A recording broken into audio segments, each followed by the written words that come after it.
We're hearing that the hurricane has now strengthened into a Category 5 storm with sustained winds of 165 miles per hour. The latest information indicates that the storm will make landfall tonight at Galveston. The storm surge is predicted to be in excess of 30 feet. We have the latest image from the National Weather Service. You can see here the storm is covering most of the Gulf of Mexico and is bearing down on the Houston-Galveston area. Residents are advised to leave as soon as possible to avoid the wind and flooding associated with this monster storm. Mom, are we gonna be okay?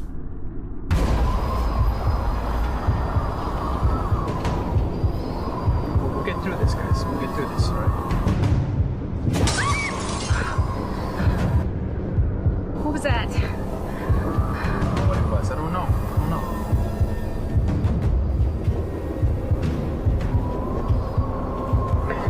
We gotta get out of here. We gotta get out of here now. The water is rising. It's coming in the house. We gotta get to the attic. Come on, let's go.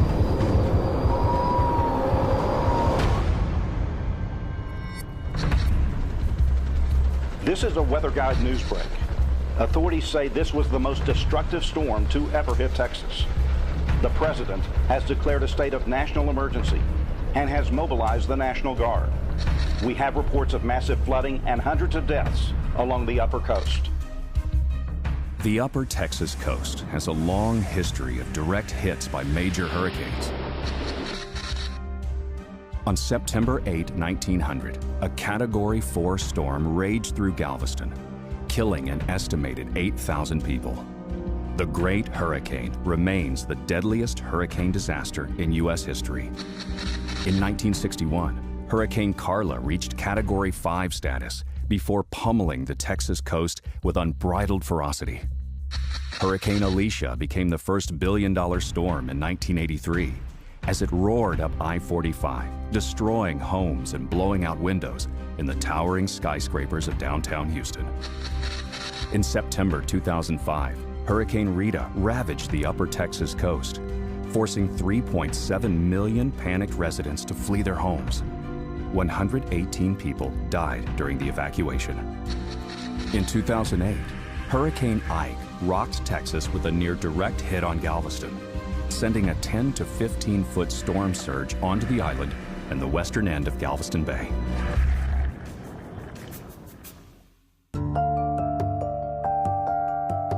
For those of us living on the upper Texas coast, we see a major hurricane on average about once every 15 years.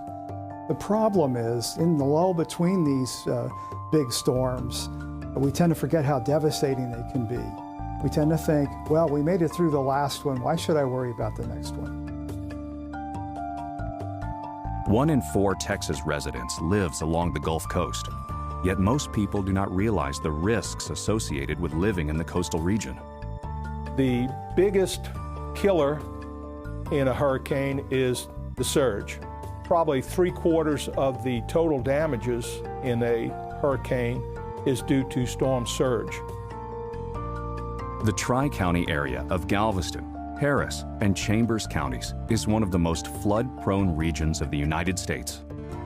The Houston Ship Channel and the Port of Houston is home to the largest petrochemical complex in the United States, with nearly $500 billion in economic activity.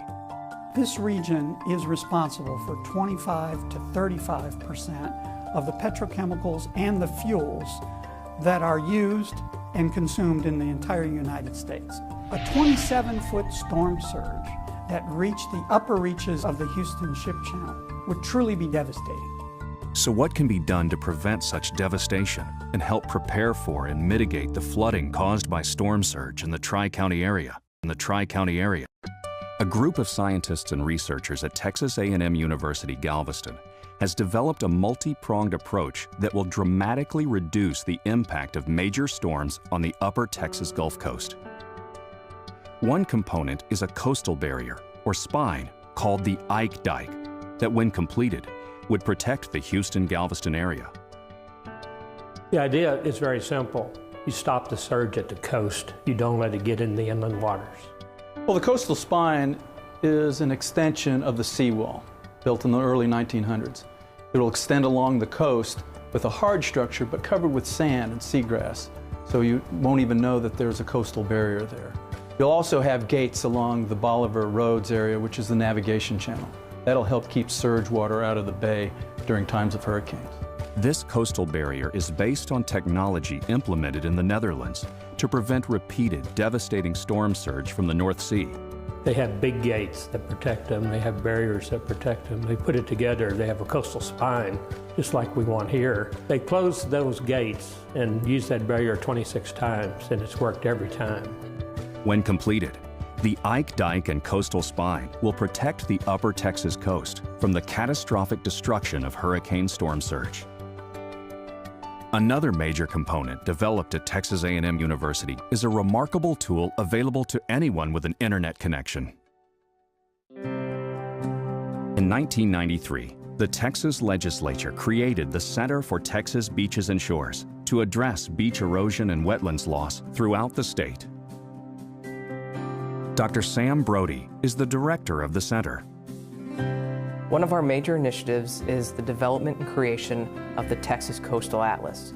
This is a web-based interactive system that helps homeowners, residents, and other coastal stakeholders understand the impacts of storm surge and flooding on property along the coast. Dr. Brody's team wrote a software package that models the effects of different storm-related factors along the unprotected coastal regions. By clicking on a menu, users can select from more than 150 different filters or layers, ranging from flood damage to elevation to estimated losses within a region, a neighborhood, or an individual home or property. Because the Atlas accumulates data from multiple sources, homeowners, businesses, and developers can toggle specific layers on and off within the Atlas to view relevant information about a specific location or area of interest.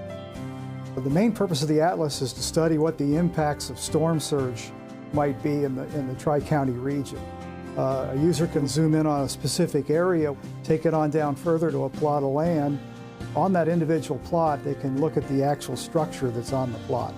Coastal residents can enter the address of their home, select different layers, and instantly see what would happen to their homes during each scenario. Families interested in the purchase of a new or existing home can learn about the location of a house or property and the quantifiable damage it may face. Business owners or developers can research the threat to a current or potential new location and understand the consequences of developing a specific parcel before a shovel ever hits the ground. The Atlas also incorporates a vertical slider bar that can be moved across the screen. By manipulating the slider function, residents and business owners can see the drastic reduction in flood damage if the Ike Dike and coastal spine were in place. We can mitigate storm surge. We can't do anything about the wind and the rainfall, but we can certainly mitigate storm surge. The Ike Dike is designed to do that. Once the Ike Dike is built, we'll protect people, property, and the economy along the Texas coastline. It can protect not just the regional economy and not just the national economy, but the world economy. Hurricanes can be devastating to communities and life-changing events for individuals. We need our citizens to contact their congressmen and their senators and say, we need you to protect our communities. We need you to protect our lives. We need you to protect our jobs and the economy. We need you to build the Ike Dike. For more information about the Coastal Atlas and the Ike Dike, visit the Center for Texas Beaches and Shores website. Enter the address of your home or business to learn about the impact of storm surge and flooding in your area.